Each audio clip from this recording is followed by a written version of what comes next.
my last video, I talked about possible new legendaries making their way to Pokémon Legends ZA, becoming new members of old trios or quartets as Inamoros did back in Pokémon Legends Arceus. You can check that out in the thingy up there or in the pinned comment. Today, I was going to talk about mythical Pokémon though, and why this guy could be it. But then I would be ignoring this too, and it doesn't make sense to add 3 new mythicals to a game that already has 3 others. And so today we'll focus on them and why they could be important. So hey, I'm not so a trainer, and could these statues be Pokemon? Let's get into it. These statues are found in the Kalos Pokémon League, and we have absolutely no idea what they depict or what they are connected to. It is very likely that they are tied to ancient lore, as the building itself appears to be far from modern, especially with its real-world inspiration being the Notre Dame Cathedral. While 2 of these statues, the big one and the one on the right, could easily be human, as the small one appears to depict someone wearing a coat almost like a medieval beggar, and the big one appears to depict someone holding a sword like a warrior, the left one is more quote-unquote animal, or Pokemon, as we are in the Pokemon world after all.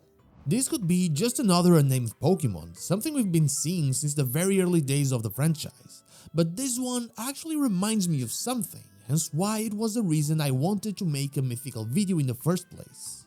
While at first inspection it appears to be fox-like, actually somewhat resembling Anubis, the Egyptian guide to the underworld, it could easily be a reference to Ratatoskr, the squirrel that was said to run up and down Yggdrasil, basically teasing Nidhogg, one of the inspirations for 50% Zygarde, and the eagles that stay at the top of the world tree.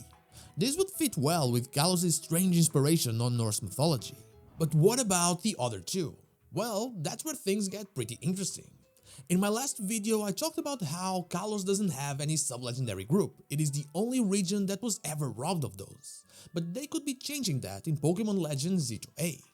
I also said though that it was almost impossible to pinpoint exactly what they would base those sub-legendaries on, as mythology is super vast. But these 3 might help us narrow it down. So we have Foxy Ratatoskr over here, running up and down the tree to talk to 50% Zygarde that lives underground and the eagles that are on top of the tree. That's fine, but we're kinda missing a few elements here. We're missing the tree and the eagles. If you watched my video about the Norse realms actually inspiring the plot of Pokémon Legends ZA, you know that I believe the Prism Tower will be representing Yggdrasil. But what if it doesn't exist yet? The Prism Tower is based on the Eiffel Tower, which was built in between 1887 and 1889. Haussmann's renovation of Paris though, the event that seems to inspire Lumiose City's redevelopment plan, happened between 1853 and 1870. So what if we didn't have the Prism Tower, but we had an actual tree or something that people thought was a tree? If we look at this middle Pokemon, it almost looks tree-like. It has a sword and a thin body that together resemble the trunk of a tree, and its hair or ribbons almost seem to form a canopy. I've seen people connect these to the A in Z2A, with Z being Zygarde, and it could actually work. Zygarde is said to eliminate everything if it feels like the ecosystem is being threatened, which could be tied to Ragnarok, the end of the world in Norse mythology. But the world doesn't truly end, and it is repopulated by Lif and Lifrazir, 2 humans that hid beneath Yggdrasil. Z would be the end by Zygarde, with A being the beginning by the big statue.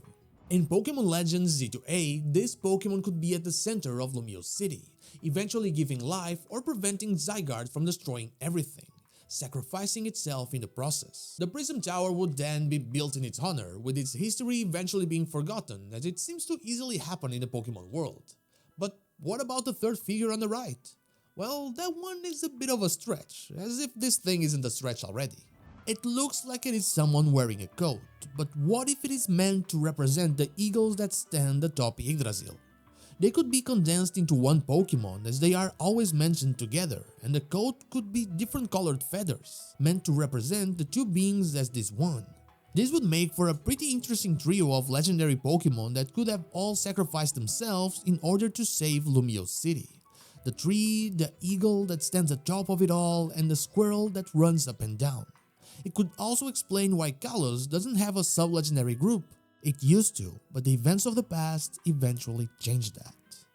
And that is all I have for you today. I believe that these statues could end up being the missing sub-legendary group from Kalos, and I do believe that they might have had a very tragic ending. But what about you? Do you believe these statues could be Pokemon? Let me know in the comments down below. And now, like the video if you like it, dislike if you don't, and don't forget to subscribe to the channel for more Pokemon content, and also ring the bell so you know when the next video is out.